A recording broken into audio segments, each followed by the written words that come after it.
We would like to start our talk series. Actually, it's a Museum's Tibet Awareness Talk Series. Uh, Monthly, we have two talk series, and this time it's the second time. So, I would like to start the talk. Today we have here Miss Kandan Somala. She is a second generation Tibetan born in India. Right now she is working as a European Union, United Nations and Human Rights Desk in Department of Information and International Relations, Central Tibetan Administration. She did her BCom and MCom from Madras University, and she has addressed various global summits such as Geneva Summit.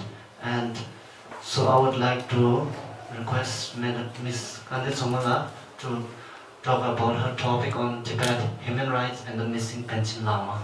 Thank you. Good afternoon, all.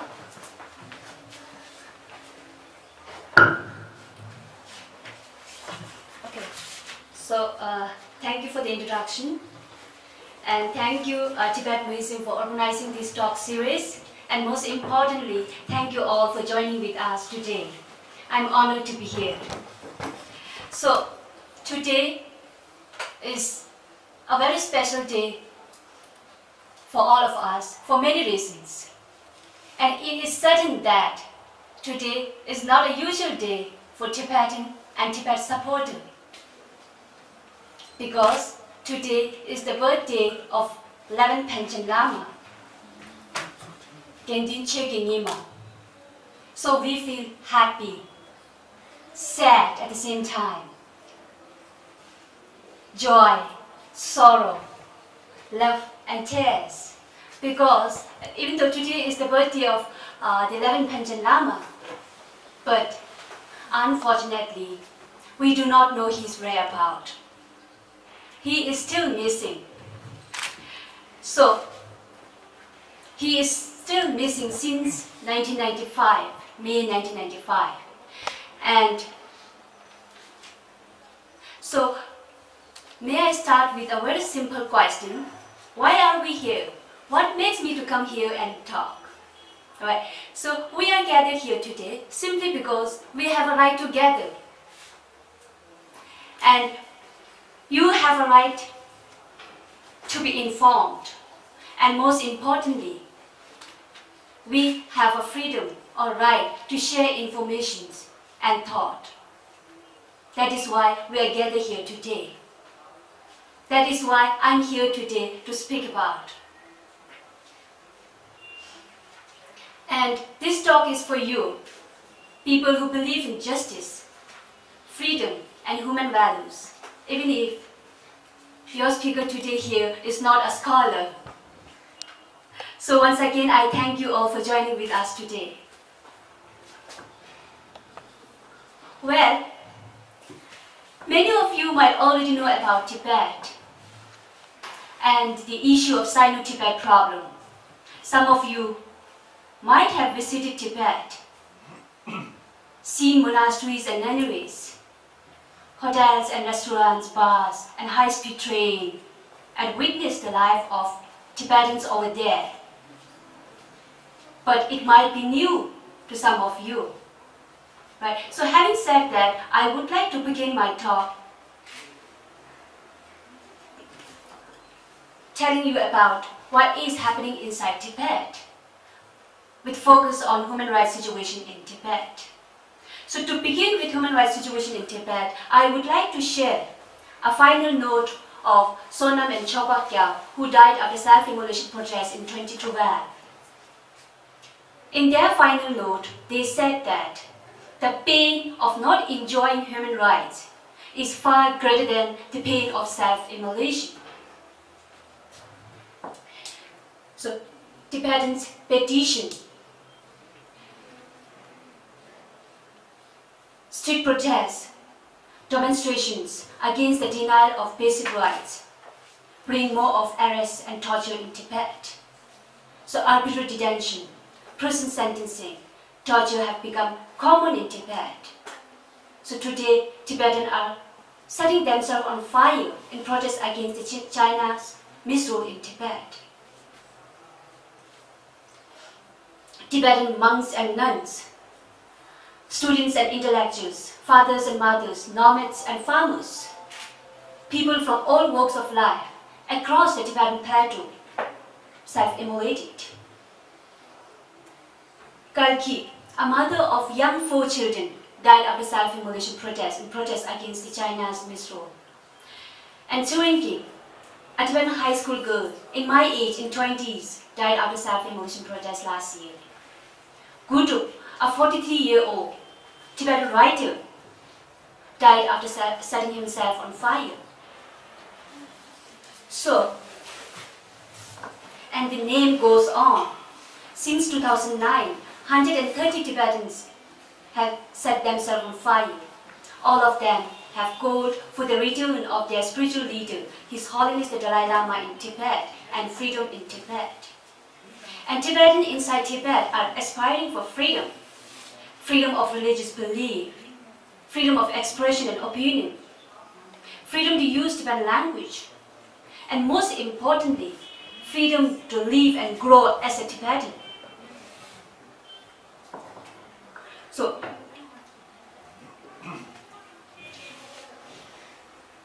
the policies the Chinese government is implementing in Tibet, which they think is policies towards progress and empowerment, is actually policies towards degenerating Tibetan culture, assimilating Tibetan identity, and a basic threat to the survival of Tibetan inside Tibet.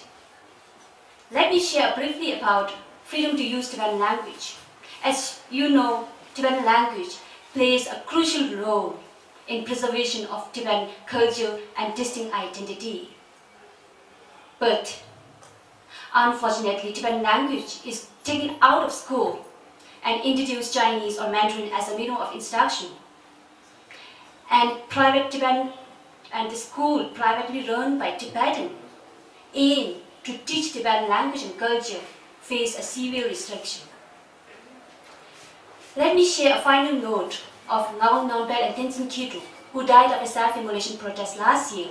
So in their final note, they state that we need freedom to use our language. Without language, what would be our identity? Should we then call ourselves Chinese or Tibetan? So this is what they left in their last final note. Now, let me bring your attention to how China is responding to this self-immolation protest. Instead of understanding or addressing the underlying grievances of Tibetans, Chinese government or the authorities response to the self-immolation protest their response is the criminalization of self-immolators, partners, friends, and relatives as a preventive measure to stop the self-immolation protests. Last year, Dolmai Kyab, a 32-year-old Tibetan man, was arrested and sentenced to death. His alleged crime was killing his wife. As we do know that his wife, Khonchok Wangmo, died of the self-immolation protest 5 months before. So he was arrested and sentenced, allegedly killing his wife. So we have a report of more than 30 Tibetans who have been arrested and sentenced to imprisonment. Some are sentenced to death under alleged crime or under alleged charge or link or in association with self-immolation protests. So this is what is happening inside Tibet. Now, let me talk very briefly about religious freedom in Tibet. I'm not going into very detail, and I have this talk series only for 10 or 20 minutes, and I have kept more time for the question and answer session. So, religious freedom in Tibet. Well, there are monks and nuns, monasteries and nunneries in Tibet. And Tibetans do visit monasteries, except in some sensitive period. They can. But these are not real indicator of religious freedom in Tibet. If you see closely, Tibetans under the age of 18 are not allowed to become monks and nuns. Political indoctrination has replaced Tibetan monastic education. Today, monasteries are administered by a committee that is set up and administered by the Chinese government called Democratic Management Committee. So the monastery is administered by a committee who has no belief or who has no knowledge of religion at all. So this committee consists of party officials, and I quote, patriotic monks and nuns, and I quote, trusted Tibetans. So I don't know on what basis they identify who are trusted and who are not trusted Tibetan. So this is how monastery is administered. And a final note of Tenzin, so I would like to share a final note of Tenzin Punjok, age 40, who died after self-immolation protest. He said that we need religious freedom, and all my religious leaders, all my religious teachers are put into prison. How long can I trust a policy which forbids my religious freedom? So this is the final note he left before he set himself on fire.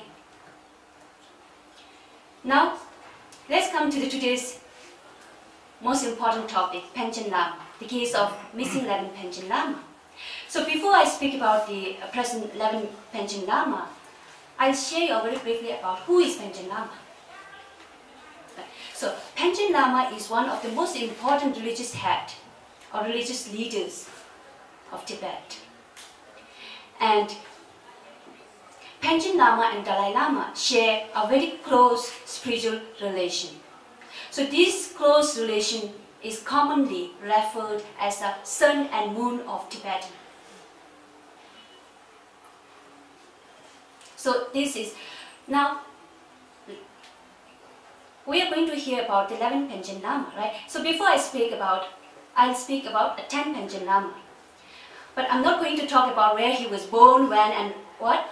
All I will share is how he had challenged China's policies. So the 10th Panchen Lama, Lobsang Chile Chugi Gensen, in 1962, he was then 24 years only, he challenged the China's Communist Party by presenting a petition called 70,000 vote or 70,000 character petition and presented it to the top Chinese leaders, including Mao Zedong. So this document, his presentation is the most detailed and comprehensive critique of the China's nature of policy in Tibet. So his petition was rejected, and Mao Zedong responded it as the poisoned arrow to the Communist Party. So he was arrested, and he was publicly humiliated and subjected to severe strugglation and put in prison for 14 years. But his years in prison, public humiliation, and solitary confinement did not stop him to speak against the Chinese rule. In 1989, when he addressed to his monk in Tashilhunpo and Tibetan people in Shigaze, he made a statement, or he said that the Chinese policies in Tibet has brought more destruction than the benefit to the Tibetan. So he made this statement on 24th January 1989. So 5 days after his address, after his statement, he was found dead. He was then 51 years old. So this is very briefly about the 10 Panchen Lama.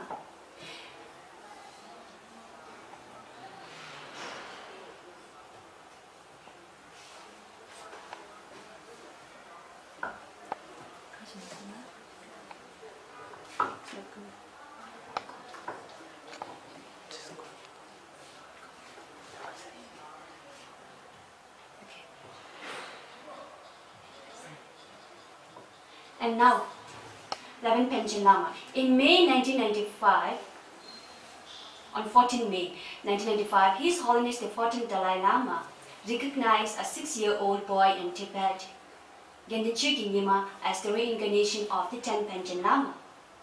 3 days after the announcement of this recognition of the 11th Panchen Lama, he was disappeared. So Chinese authorities have taken him and his family. Since then, we do not know his whereabouts. So he is still missing. And the Chinese response to the announcement of this reincarnation of 11th Panchen Lama did not stop over here. In November that year, in November 1995, China picked up another 6-year-old in Tibet as their Panchen Lama, Gelsen Nupu, as their Panchen Lama. So today, there are 2 Panchen Lama. One recognized by the Dalai Lama, and another chosen by the Chinese government. And China's Panchen Lama is overwhelmingly rejected by Tibetan and referred him as Panchen Zuma. Zuma is our Tibetan term, we call fake Chinese. So, but unfortunately, both the boys are victims of China's plan to undermine and control Tibetan people and Tibetan religion. Now, so this is what is happening inside Tibet, which unfortunately goes many times unreported. So I would like to conclude here by saying you might not be specializing in the issue of Tibet, and human rights might not be your immediate interests. But I do believe you support freedom, justice, and human values. And I do believe you have a family, friends, and colleagues. So I would like request, or I would urge you to share and discuss what is actually happening inside Tibet, and come up with some ways to ensure how we can make China accountable for its repressive policies and destructive activities in Tibet. And I thank you all for your attention. Thank you. So I would be very happy to accept questions related to human rights and all, and I will be happy to answer any question which is not related to today's topic. But excuse me if I am not in position to answer the question, but I'll share my thoughts or information, whatever I have, if any of you are interested to know about a particular topic. A series, talk series. So I did not include it intentionally, and thank you for the question. So the response to the international community was quite positive, but unfortunately, China is not responding. Like in May 1995, when he was gone missing, and China did not accept and China acted as if they know nothing. Who is Panchen Lama and all of us? And then in 1995, United Nations Committee for the Rights of Child and sent inquiries and asked China about that, and China did not accept it for a year. But in 1996, China accepted that it is the Panchen Lama is in their protection, and the excuse or the answer for that was there is a fear that the boy might be taken away by the separatists. That is why he is under our protection. And then the United Committee on Enforced and Involuntary Disappearances, and then the Special Rapporteur on Religious Freedom, and all they asked. And so series of discussion or series of inquiries about the Panchen Lama took place from the United Nations body as well as the government, international government people. But as I say, China did not respond to it, some of the question, and China did respond some of the question, and most of the question, their response was the same. And first, first response was that, so there is a fear that he might be taken away by the separatists.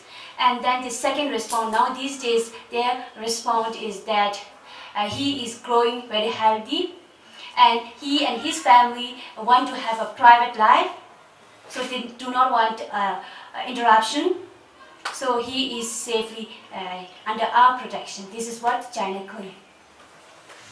International requests to visit and to see the confirmation about the boy, but China did not accept it. So nobody has been able to visit or see him. To ask, how did the British government react to the invasion of China in Tibet in the mid-20th century? So in general or in case of the missing Reverend Panchen Lama? No, in general. In general. We have a favorable response from British, but sometimes there are some political interests. And also we can understand that. So when it comes to China and British human rights dialogue, an idea is taking place, Tibet issue is in the agenda, but these days the British and China human rights dialogue is not taking place much because most of the time China reject or refuse or they postpone the time. And regarding the Panchen Lama, British government did ask question about his whereabouts and all. Yes. And so my personal interest to work for human rights is that I believe that we have a purpose in our life. So we have a values too, right? And my personal theme or motto is I have a right. I born in India. I have a right. But where can I use these rights? For my personal gain, or for others, or for my people? So my motto is use your right to give right to those who are in need. And many of people, they do live in a country where there is a right. But like my case, I was born in a refugee camp. My own identity, right? And to challenge who is threatening my identity. So this is my personal step where I get into the human rights issue. Middle way policy and diplomacy. Yes. Thank you for the question. And Tibet, I'm not very sure how many of you are well aware of the middle way policy. Some of you. So it is our official position or official political. We are seeking for genuine autonomy. Now coming back to the question, how Panchen Lama, conversation of 11 Panchen Lama fits with this. So middle way policy. So in middle way policy, one of the most important article or element is that Tibetan needs autonomy where we can preserve our identity. So what defines our identity? Our religion belief and our historical and our cultural heritage.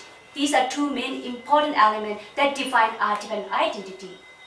Right? So this middle way policy, the basic line of middle way policy is seeking autonomy where Tibetan can live and grow as a Tibetan. So Panchen Lama is, so we have a unique system in Buddhist, we have a unique system of reincarnation. So this is our belief and nobody taught us that. So this is within us. So I'm not very sure whether I've answered your question, but this is, thank you. My question is related to someone, if you don't know when he died, like we don't know if the Panchen Lama is alive or not. So imagine he is already dead. Do we have any way to find his reincarnation, or do we need to know when he died and how and so on? Reincarnation, the purpose of reincarnation is, so the high learned Lama, they have an ability or they can choose where they want to born. And their purpose is to complete their unfinished previous life tasks. So this is the purpose of reincarnation. But regarding your question, I'm not very sure about this. Thank you. No, He didn't. he didn't. And it's not possible for him to go at all, first thing. And second thing, in Tibet, there is a search party. And I did not cover it in my topic also because I do not want to go it very long.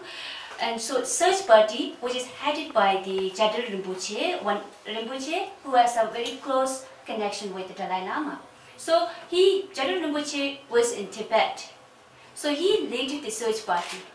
So with series of the identification or with series of that mark and the possibilities that is instructed by the Dalai Lama, I'm not very sure how it is chosen. So the Jadal Rinpoche headed the search of the 11th Panchen Lama, and he's also gone missing, and we do not know his whereabouts, except we have unconfirmed report in November 2011 that he was died of poisoning, but that's not confirmed. It's so important. Yeah. Thank you very much for the question. Now, relation, right? First thing, and second thing is that the 11th Panchen Lama is recognized by the Dalai Lama. So we have a spiritual tradition or practice that each one identify or recognize each other. So Dalai Lama is recognized by the 11th Panchen Lama, and Panchen Lama recognized Dalai Lama. So that is why China is so interested about the 11th Panchen Lama and taking the real or Dalai Lama's Panchen Lama and choosing another Panchen Lama to meet their political goal. So it doesn't mean no one has ability, but this has been practiced for so long. And we do not want to disturb that too, because it's our belief, right? So it's our practice. So this has been practicing for so long, for centuries. I just want to add to that. The fact that the Chinese have installed their own Panchen Lama in their mind gives them permission, gives them the authority to recognize the new Panchen and the new Dalai Lama when the 14th dies. See? And maybe if I add some more point, and in 2007, China declared another document called Order Number 5, next Lama.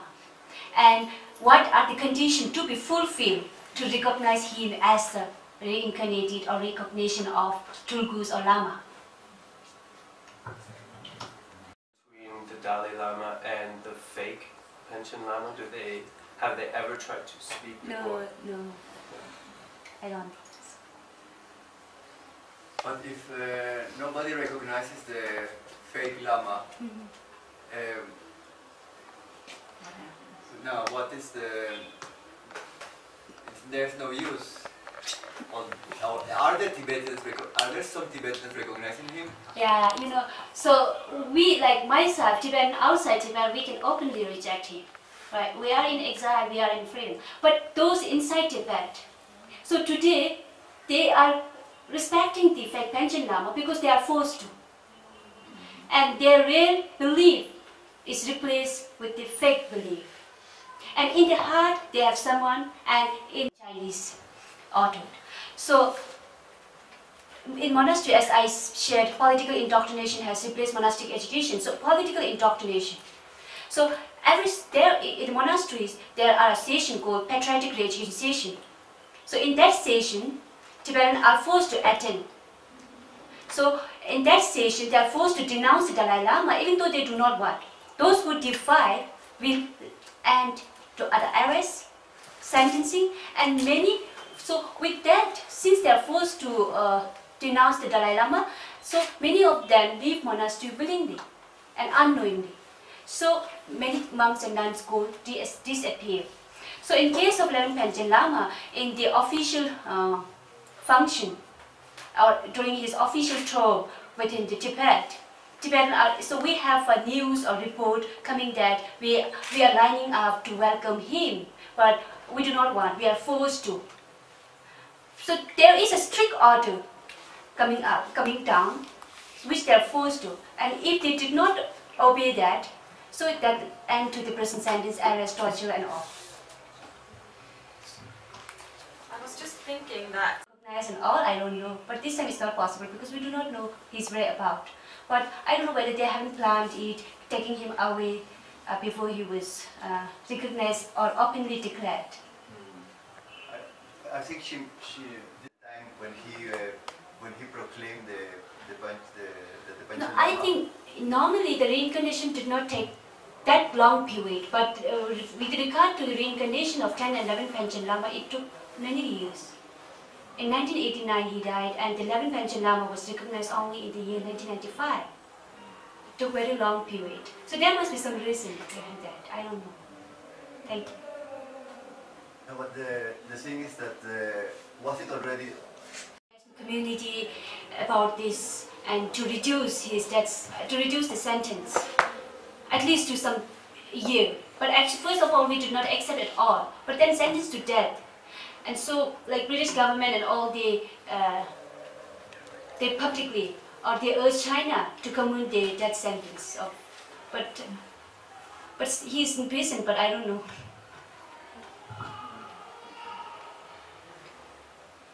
But we haven't had a case of common death sentence or possibilities of taking out once Tibetan has been sentenced to death. How many years after did the Note. And not they give a clue where he will be born and all. And the second thing is that once the boy is born, he has the ability to recognize his previous items, religious items and all. There's a beautiful movie about this called Unmistakable Child, and you can find the movie in LIT. Conclude the thing. I would like to thank Ms. Kanditsongla for her talk on behalf of Tibet Museum, and as a token of appreciation, we used to put a Tibetan scarf. We call it kata. And as for the refreshment, we have put small refreshment over there. After this, you can join there. Thank you. And I accept this on behalf of all Tibetans inside Tibet. And we feel that it's our moral duty to speak for them. You know. Yeah. Thank you. Refreshment is over there. You can join there.